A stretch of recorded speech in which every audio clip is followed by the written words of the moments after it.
Hi, my name is Brother Angelo, and I'm a Franciscan friar with the Knights of the Holy Eucharist, a Franciscan religious community founded by Mother Mary Angelica back in 1998. So, I wanted to take some time to tell you my story today, and how I encountered Christ, and how I became a Franciscan friar. I was born in St. Pete, Florida, and when I was 10 years old, I moved up to North Georgia, and that's where I spent pretty much the entirety of my teenage years. When I was about 10 or 11, I was thinking, maybe the Lord's calling me to be a priest. And then throughout the rest of my teenage years, I wanted to be anything but a priest. And halfway through my high school years, I thought, I want to become an animator. I want to become a storyboard artist. I want to tell beautiful stories. I want to make beautiful art. I'm just going to be able to do that and then just leave God on the side. Maybe see him on Sunday and just do my own thing. I was still pretty active in my youth group. And in 2014, we decided to go whitewater rafting in Tennessee. And I had never gone whitewater rafting before. I had always gone river tubing growing up, so I thought it'd be a lot like that, but it was not. It was a lot more rough. On the very first rapids, I fell out of the boat and the boat ran me over. And I remember hitting my head underneath the raft thinking, this could be the day where it all ends. Eventually, the raft passed me by, but I was still stuck underneath the water. But when I had eventually gone up, I inhaled as quickly as I could, so one for air, and I inhaled water alongside the air. Eventually, I got back into another raft and went through the rest of the run fine, but throughout several months thereafter, I had gotten sick because of the water I had inhaled. I constantly felt like I had water in my lungs. I was experiencing a lot of heart palpitations. I had gotten a case of inflamed lungs. It would be really bad at night. I would wake up in the middle of sleeping, take a huge breath in, my heart would start flittering. My heart would start just going crazy, and I would have to start fighting a panic attack. And what I would do is I would go on the back porch of the cabin I was living at, and I would pray my rosary. And it was in those times of prayer that I was able to calm down. One night after experiencing one of these episodes, I went down to pray, and halfway through a decade of the Rosary, I heard a voice shoot through my head. And my head shot straight up as if somebody was standing next to me and said this one word, and the word was priesthood. I took a moment to pray, and I said, all right, Lord, if you want me to be a priest, show me the way. Tell me what you want. The four things that really helped me to discern was to pray the rosary, to go to confession as often as I needed, to go to Holy Mass as often as I could, and to go to Eucharistic Adoration. It was especially in Eucharistic Adoration and being in that quiet time with the Lord that I was just able to speak with Jesus and ask him, what do you have in store for my life?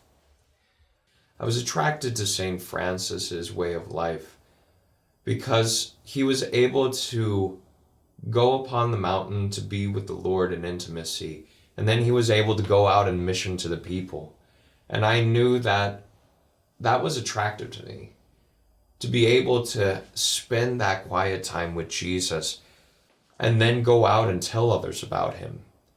And that's why I decided to become a Franciscan friar instead of a diocesan priest. I knew that if I was going to make the universal call to holiness, I needed brothers to help me alongside the way. I needed a school of humility, a school of prayer, a school to sanctity. And it came when I encountered the Knights of the Holy Eucharist, the community that Jesus was calling me to. So I visited the Knights of the Holy Eucharist a couple of times in 2015 when we were still living in Alabama at the Shrine of the Most Blessed Sacrament in Huntsville. I was attracted to the joy, to the authenticity there.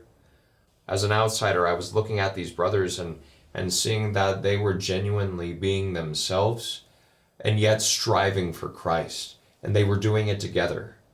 And I was starting to get this sense of peace that felt more like a presence of God than a passing emotion.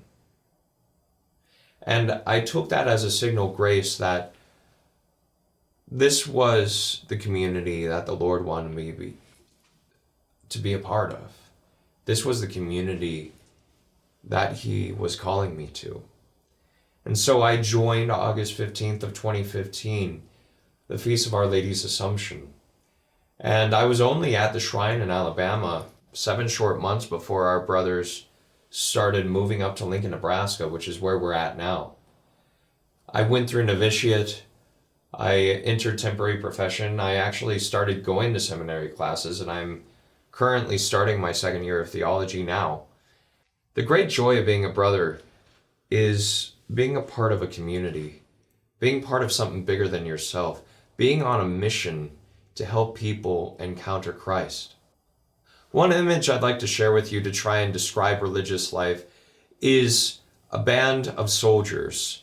Soldiers always go out in a company, and it's a lot like that in religious life.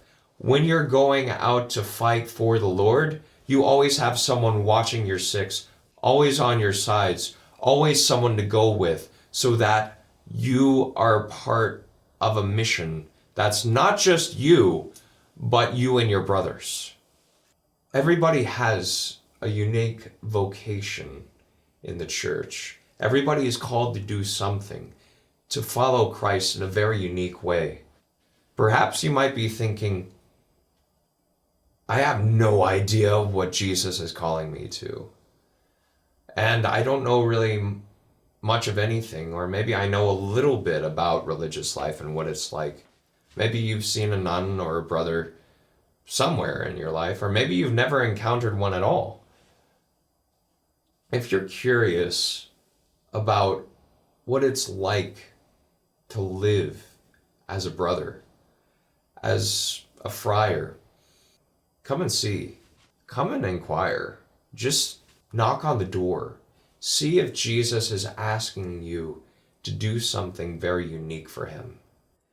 To follow St. Francis, to follow a life of prayer and a life of mission, a Eucharistic life, a life of thanksgiving, a life of giving yourself away for the sake of the kingdom of God. There's a great adventure to be had in the Christian life. There's a great adventure to be had in religious life. And perhaps Jesus is calling you to become a friar.